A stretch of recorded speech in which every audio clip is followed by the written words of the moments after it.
أشهد أن لا إله إلا الله وحده لا شريك له وأشهد أن محمدا عبده ورسوله يا أيها الناس اتقوا ربكم الذي خلقكم من نفس واحدة وخلق منها زوجها وبث منهما رجالا كثيرا ونساء واتقوا الله الذي تساءلون به والأرحام إن الله كان عليكم رقيبا. لپاش سپاس و ستایشێکی بێهامتا بۆ کردگاری مەزن و داواکردنی درود و ڕەحمەت بۆ سەرگیانی پاکی پێشەوەی مرۆڤایەتی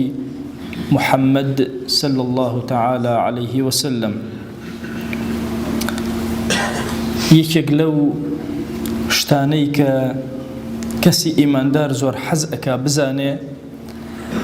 ئەوەیە کە بزانێ خوددا جەلە جەلالوهو چۆن مامەڵەی لەگەڵا ئەکا. ئەمە پرسیارێکە هەمیشە مرۆڤەکان ئەجوڵێنێ ئەبێ خوددا جەلە جەلالوهو الله تعالى چۆن مامەڵە لەگەڵ ئێمە بکە. هەر یەکێک لە ئێمە حەز ئەکا بزانێ ئەو دەقە و ئەو لەحەظاتانەی کە لە حوزوری خوایە ئەوەستێ خوا چۆن مامەڵە لەگەڵ ئەم عەبدەیە ئەکات. کۆمەڵێ فەرمایشتمان هەیە پێغەمبەری خوا صلی الله عليه وآله وسلم بەیانی مامەڵەی خوا ئەکا لەگەڵ عەبدەکانە. بەیانی مامەڵەکە بەو شێوازە ئەکا مەخلوقاتی خوا و عەبدەکانی خوا لە ئاستێکی زۆر گەورە. تۆی عەبد چۆن مامەڵە بکەی لەگەڵ عەبدەکانی خوا و مەخلوقاتی خوا جەلە جەلالوهو ئەوا مامەڵەت لەگەڵا ئەکا. ئەفەرمێ من ئەقال مسلما ئەقال الله عثرته. ئەگەر مسلمانێک کەوتبوو باری لار بوو تۆ باری لارت ڕاست کردەوە کاتێک کە باری لار ئەبێ خوا جەلە جەلالوهو باری تۆ ڕێکەکاتەوە. لە فەرمایشتێکی ئەبوو داوودە کە ئەبوو سەعیدی خودری بۆمان ئەگێڕێتەوە ئەفەرمێ ئەیما مسلم ئەطعم مسلما. هەر مسلمانێ خواردن بدا بە مسلمانێک تر على جوع کاتێک کە برسیەتی أطعمه الله من ثمار الجنة. خوا جل جلاله لا بروبومی زۆر جوان و نازداری بەهەشت خواردنی ئەدات. واتە تۆ مامەڵەت چۆنە لەگەڵ مسلمانێکە لەگەڵ مرۆڤێکە خوا جل جلاله مامەڵەی ئاوایە لەگەڵ تۆیە. هەر لەو ڕیوایەتە ئەفەرمێ ئەیما مسلم کەسا مسلما ثوبا. هەر کەسێک جلێک بۆ مسلمانێ بکات کاتێک کە ئەبینێ بێ جلەکانی شەڕە جلێکی جوانی بۆ ئەکا کەساه الله من خەضر الجنة. جلی سەوز و گرانبەهای ناو بەهەشت خوا جەلە جەلالوهو لەوە کیسوەتی ئەکات و ئەیدای ئەپۆشێ. یا ئەفەرمێ ئەیما مسلم سەقا مسلما. ئاوی دا بە ئیماندارێ بە مسلمانە على ظەمەئ کە توونی بوو سەقاه الله على الرحیق المەختوم. لە هەنگوێنێکی زۆر پاڵفتە و صاف ڕیاڵ خوا جەلە جەلالوهو لەوە ئەیداتەوە و پاداشتی ئەو ئاوەی ئەداتێک کە داوەتی بۆ ئیماندارە و ئەوەی پێ ئەبەخشێ. ئیمامی مسلم لە ڕوایەتێکە ئەفەرمێ من استطاع منكم أن ينفع أخاه فليفعل. هەر کەس ئەزانێ بە شتێک لە شتەکان ئەتوانێ هاوکاری دۆستەکەی براکەی بکە با بچێ جێبەجێ بکە. ابن القيم ڕەزا و ڕەحمەتی خوای لێ بێ ئەفەرمێ كن كيف شئت. هەرچی هەیت و چۆن هەیت ببە فإن الله تعالى لك كما تكون أنت له ولعباده. تۆ چۆنی لەگەڵ خوددا و لەگەڵ مەخلوقاتی خوددایە خوددا ئاوایە لەگەڵ تۆ. ئەمە قاعیدەیەکی زۆر گەورەیە لە دینە. حیاتی ئێمە دوو جار دووبارە ئەبێتەوە. جارێ لەگەڵ خەڵکە جارێ لەگەڵ خۆمانە. ئەو جارەی لەگەڵ خەڵکایە کەسی هەڵە ئەکا بەرامبەرت تۆ چۆن مامەڵەی لەگەڵا ئەکەی. عەفوی ئەکەی هەڵەکە بەرامبەری ئەکەیتەوە زیادە ڕەوی ئەکەی توندی قورسی لەگەڵ خەڵکە نەرمی لەگەڵ خەڵکە لەگەڵ ماڵ و مناڵی خۆتە لەگەڵ دەوروبەرتە چۆن مامەڵە ئەکەی. ئەو مامەڵەی تۆ بۆ ژیانی دووهەمت کە خۆت هەڵەکانت کردووە خوا جەلە جەلالوهو ئەبەو کەیفیەتە مامەڵە لەگەڵ ئەو عەبدەیە ئەکە. بۆیە زۆر گرنگە عەبد هوشیار بێ کە چۆن مامەڵە ئەکا لە حیاتی خۆیە. أفرمي خوشويستمان صلى الله عليه وسلم اللهم من رفق بأمتي فارفق به. خوايا هركز نرم لقل أمتك ما نرم بلقل زۆر کات ئەم فەرمایشتە تەنها لە باسی سوڵتا باس کراوە توانەوە کەسێ ئەبێتە حاکم ئەگەر نەرم بێ خوا نەرمە بێ لەگەڵیا تون بێ خوا تون ئەبێ لەگەڵیا بەڵام بۆ ئێمەشە لە بین یەکترە چکە ئومەتی پێغەمبەر صلی الله عليه وسلم ئێمەین هەر هەموو چەندێک نەرم بین لەگەڵ یەکترە ئەوەندە خوا جەل جەلاوە نەرم ئەبێ لەگەڵمانە بەڵام ومن شق عليهم فاشقق عليه هەر کەسێک لەگەڵ ئومەتەکەمان ڕق و توندە یا ئیلاهی تون بە لەگەڵیە ئەم دوعای پێغەمبەر صلی الله عليه وسلم زۆر گەورەیە کە ئینسان لە بەردەمی ئەوەستێ غەمدای ئەگرێ ئەبینێ ئەم کارانەی کە ئەم ئەیکە ئەم هەنگاوانەی کە ئەم ئەینە لەگەڵ عەبدەکانی خوا دلیلە لەسەر ئەوەی کە خوا جەل جەلالوهو چۆن مامەڵە لەگەڵ ئەم عەبدە ئەکا چۆنی لەگەڵا ئەکات ئەفەرمێ پێغەمبەری خوا صلی الله عليه وسلم لە ڕوايەتێکی موسلیمە ئەفەرمێ ئومەتانی پێش ئێوە تاجیرێکیان تیا بوو بازرگانێکیان تیا بوو کاتێک کە خەڵق قەرزارە بوو بە قوڵمانەکانی خۆی و بە عەبدەکانی ئەوە دەیفەرموو تەجاوزوا عنه عەفویکەن لعل الله يتجاوز عنا بشكم خوا لە ئێمەش تەجاوز ئەکات و عەفومانەکە ئەفەرمێ کاتێکەوە وەفاتی کرد رب العالمين فرموي من أحقترم بوي تجاوز كم لم عبدا قرزاري زور كسا تجاوز كان لي وعفويك واتى الجزاء بالمثل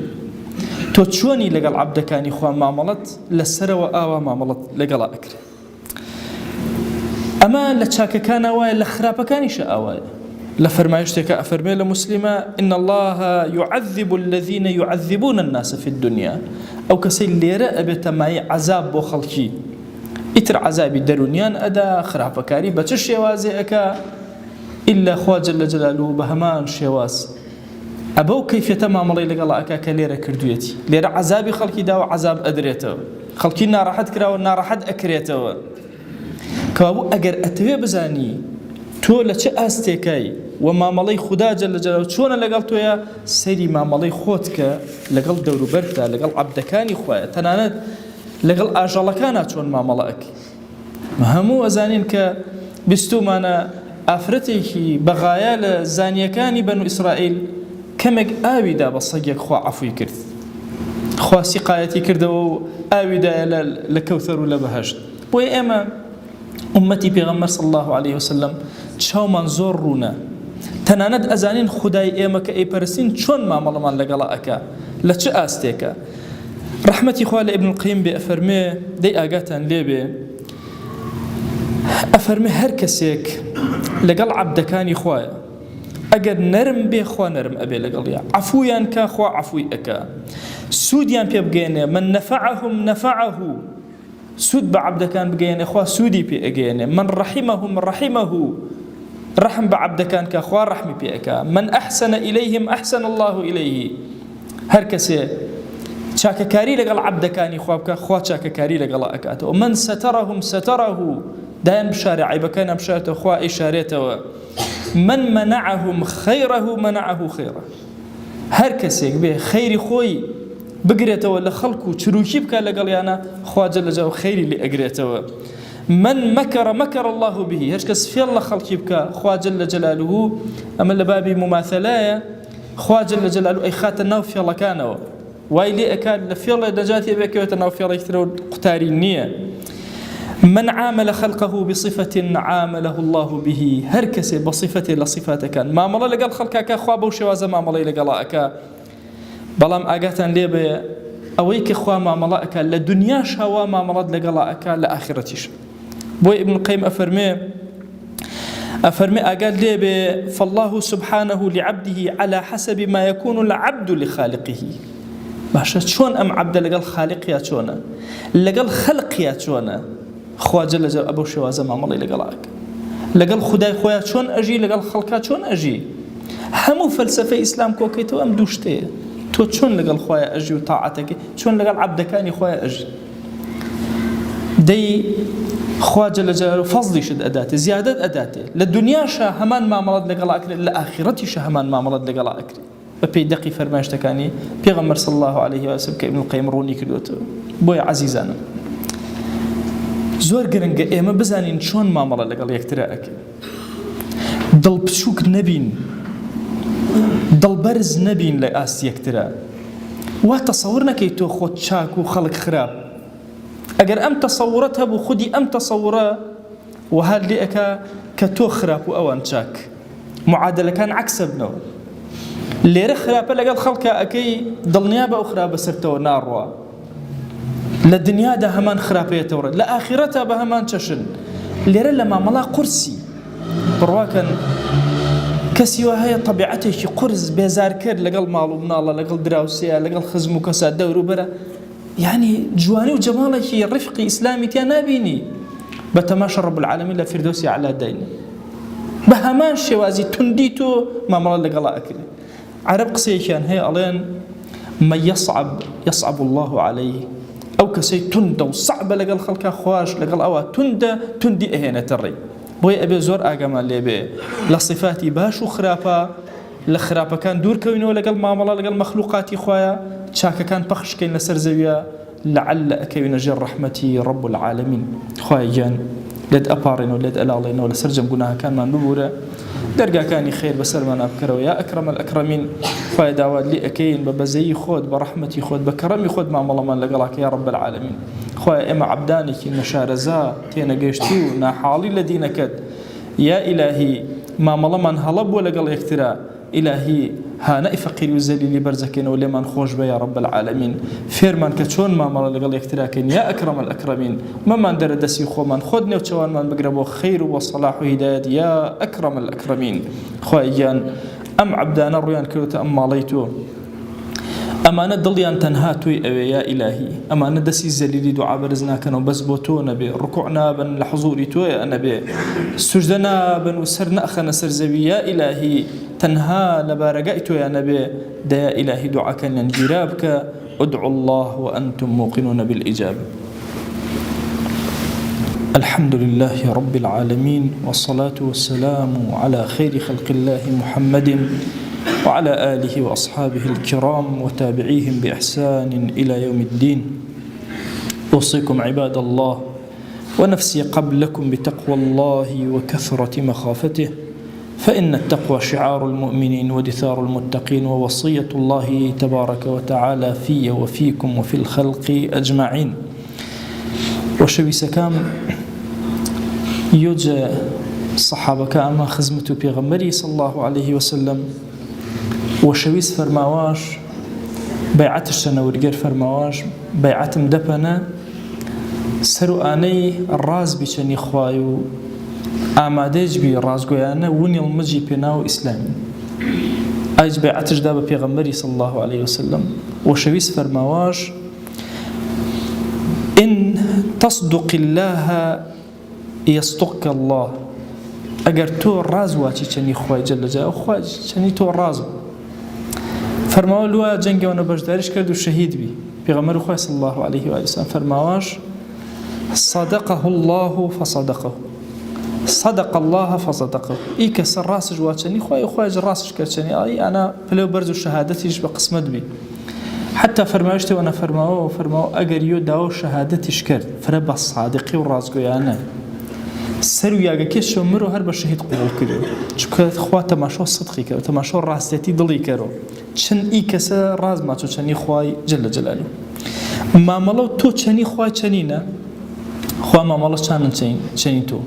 مامەڵە و تۆ چەنی عەبدەکە خوای چەنینە مامەڵە خوای پاشێوازانە چەنی تۆ ئەی عەبد ئەشم فرە بە وریایی ئینسانی موسڵمان مامەڵە کەرۆ تەماشە کەرە هەریۆجە ئێمە طبيعتي وما هن جركمانا بأخلاق وخلقي شني آي ما مالله شني ما كإما باسا ما مالله كرمي نفر غلط إن فهم إسلامي نية ها في غمر خواه صلى الله عليه وسلم فرماو ليس الواصل بالمكافئ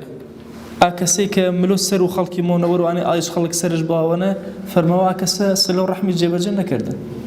شو كبوشي ملو خلق به نا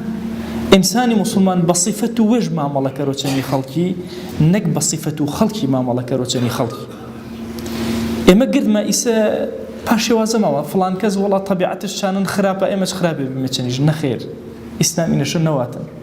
كيف خرابة تو طبيعته والمفاري تو خاصة كريتشني وران وركا كوفر ما يشتكى بيغمبرنا صلى الله عليه وسلم ياوي آنيك تۆ چەنی مەخلوقات و خوا چەنی مامەڵەکەری مامەڵەوە جوان خوا جەل جەلالەهو مامەڵەوە جوانی چانەڵ چەنی کەرەوە تنەنی چەنیشە خوا تن ناچەنێڵ عەزاب شامەی خەڵکی ناڕەحەت کەری سەر و زەمین و سەر هەڵمەلۆ دنیانە ناڕەحەت بی ئاخرەتی چەند ناڕەحەت کریەی ئەشم فرە ئاگامەجە مامەڵەی مابوو پلەو بەرز وێمان نزم نەکەرمێوە تەماشەکەرە ئەگەر زاڕۆڵەیەوە گولانە بێ کێشت لێ چەماتۆرە نەزانانش زاڕۆڵان چەند عوزرش پێ مارۆ جای چیان گێری چش ماچش کردی خۆ غەڵەتش کردە دیایینێ دوعێوە شەڕش کردی خێرش کردی چکە مستەواکێژی ناچانی تۆ ئی ئینسانێ کە مامەڵەشا چەنی کردی مستەواش ئەگەر بەرزە نیەنێ مستەواکی ئینا ئاستێوە نەنزمتەرە نەجەتۆ تۆ مەبوو ئاست و هێڵباری ئاست و گرکەسی ئەشم زانی مامەڵەکەری بە گەورەی سوفیانی ثەوری کەسێوە فرە قسێش بەنەوات قسەکەش بە نەنەوات وێش گێر دەبای پەرەشەوات ئەی سوفیان تۆ چی قسەڵ بە نەوات واتش ئەی چەنیە من عیلمەکەم چێش چەنی کەرو مەبوو عیلمەکەم ڕاگیرم کەرۆ نارۆ مەرە ئاست و واری مسلمان پاش شێوازە نە بە ئەخلاق و وێژ مامەڵەکەرۆ چەنی خەڵکی نەک بە ئەخلاق و خەڵکی مامەڵەکەرۆ چەنی خەڵک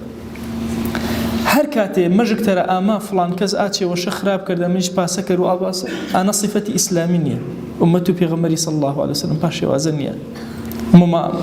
مامەڵەشەنە مامەڵەی وەراوەری مەکەرۆ مامەڵەی فەضل کەرۆ مامەڵەی گەورەیی کەرۆ رب العالمین چەنی عەبدەکەش ئی مامەڵە گەورەیە کەرۆ بەعزێ فەرمایشتەکانە ئامان عەبدێجە عەبدەکە خاسێوە کەرۆ